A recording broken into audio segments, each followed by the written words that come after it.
ആലപ്പുഴയിൽ രക്ഷിതാക്കൾ ഉപേക്ഷിച്ച കുഞ്ഞിനെ ശിശുക്ഷേമ സമിതി ഏറ്റെടുത്തു. വണ്ടാനം മെഡിക്കൽ കോളേജ് ആശുപത്രിയിൽ പ്രസവിച്ച കുഞ്ഞിനെ വളർത്താനാവില്ലെന്ന് മാതാപിതാക്കൾ അറിയിച്ചതിനെ തുടർന്നാണ് നടപടി. 7 ദിവസം മുൻപ് ജനിച്ച കുഞ്ഞിന് മയൂരി എന്ന് പേരിട്ടു. മനീഷ് മഹിപാലുണ്ട് വിശദാംശങ്ങൾ നൽകാൻ.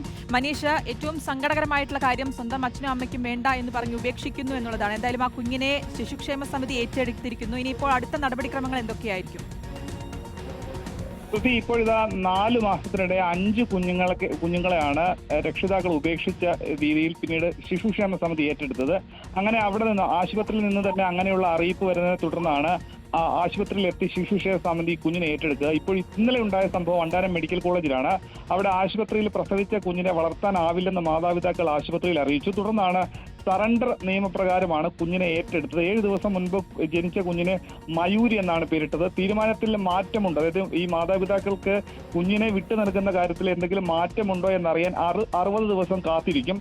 അതിനുശേഷം മാത്രമല്ല, 60 ദിവസത്തേക്ക് ഈ കുഞ്ഞ് നിലവിൽ ശിശുക്ഷേമ സമിതിയുടെ അധീനതയിൽ തന്നെ ആയിരിക്കും. അതിനുശേഷമായിരിക്കും നിയമപ്രകാരം ദത്ത് നൽകാനുള്ള നടപടിക്രമങ്ങളൊക്കെ തന്നെ ശിശുക്ഷേമ സമിതി ആരംഭിക്കുക.